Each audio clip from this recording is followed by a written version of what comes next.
Right, yes, hi all, video 2. So as you can see, it's progressing very, very well. So yeah, excuse all the mess in the background, just in the process of tidying up the garage and stuff. But yes, there's the frame, fully rubbed down, primered and painted in the gloss grey that I like to use. So that's looking really, really good. All there was really was there just pitting, mostly around the back, which is a common area because that's also the more exposed area. Otherwise, it's pretty damn sweet. Got the hoop. That's pretty good. There's a couple of bits of corrosion, in the corners and stuff. Otherwise, that's pretty nice. I'm gradually basically cleaning bits. So in there's loads and loads of bits and bobs which have all been cleaned. Silicone sprayed, that kind of thing, just sort of lubricate things up again. So that's all that. And also got a brand new old stock tyre there, and a brand new bent valve in the tube. Obviously that's the axle, which I've started to clean up. I will of course take it all apart, but I basically just cleaned up all the sort of sprocket and the motor mount and all that kind of stuff, today. So it's all sort of loose, but yeah, I will be taking it apart.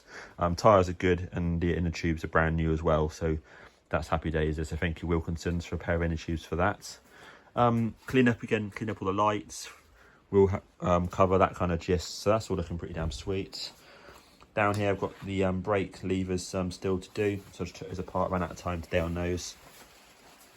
So I thought, as it's about to rain and stuff, I might as well fit the John Webster front disc on it as well. So got it all sort of there, all drilled out, all nice and neat. So I'm going to assemble that, put the tyre on. At least then there's something I can do sort of tonight, whilst it's raining. And hanging up here, we have some bits and pieces. So as you see, we've got the pedals and the front fork. So it's all looking good. So I use my angle grinder with the sort of flat wheel basically to remove the paint on most parts, apart from these here, which, because I think these are possibly aluminium or something, but they're not painted very thickly. So that was a simple case of rubbing it down, primering it, then satin black for this, gloss black for that, and the hoop. And there we go. Yep, so that's the first part. So I'll do some more filming tomorrow and go from there. Nice one. Yes, hi all. So yeah, it's looking really good. So I've got my disc brake up front. Still need to add the caliper on, which I'll do that later. Handlebars, obviously that's just mocked up, but yeah, they're all painted, all ready to go, all lovely and clean. I've got my Webster rear kit as well on. I like this one here because you can undo say this bolt here, for example, and then loosen this one here, and then the whole caliper then spins round. So then you take the wheel off and the disc off. Obviously it's all one unit, so it's very, very good design. So that's on there.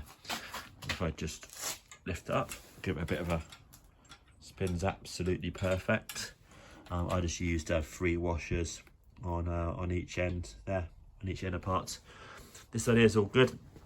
I did manage to find the replacement metal piece here, so I just pulled off the old one, gently hammered this one here on, a little bit of grease on each one. It went on no problem at all, nice and tight, so that's perfect. This C5 here has also got a modified piece there by the original owner. It's actually welded it to the bolt as well, so it seems like really clever, so I'm liking that a lot. So yeah, that's back on there again, just adds extra strength and stops this piece here, from bending over, which is obviously common, for people who don't know how to adjust a C5 sort of quite right. So yes, looking very, very good. Wheels and tyres all nice and clean, happy days. So the next job now is I'm going to clean up the wiring loom and then insert the wiring loom back into the body shell, back into the channel underneath, and then I can then get the body shell back onto the chassis, and then I can put things like, the bearings on here, put the pedals on, cranks on, all that kind of gist. And then it's mostly looking pretty complete again. Cool, right, let's go for it. Yes, hi all. So next thing up is just to get rid of these side stripes on the body. So the best tool for that is 100% the jet washer.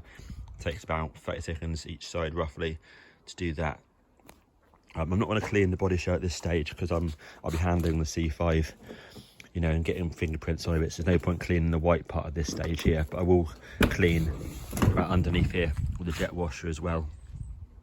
That way I can then install this back onto the chassis, knowing that it's clean underneath there and the stickers are removed. As I mentioned previously, I'll be leaving all this is staying on the C5, all the sign writing. Right, let's get to it.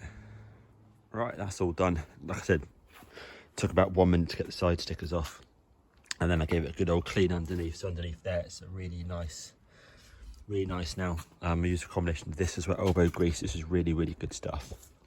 So that's good. And like I mentioned to you, I'm not going to bother cleaning the outside properly yet until it's basically it's almost finished. Then I'll clean it. Yeah, looking good. Right, so now it's time to clean the loom, and then basically reinstall the loom into the tubing in the middle of the tunnel, and then basically put this back onto the chassis. Right, yep, so the wiring loom's in. See there? And I'll then cable tie the accessories piece here up to the correct position just there. And this one here also had a cable tie just round here, just securing the loom like this somewhere.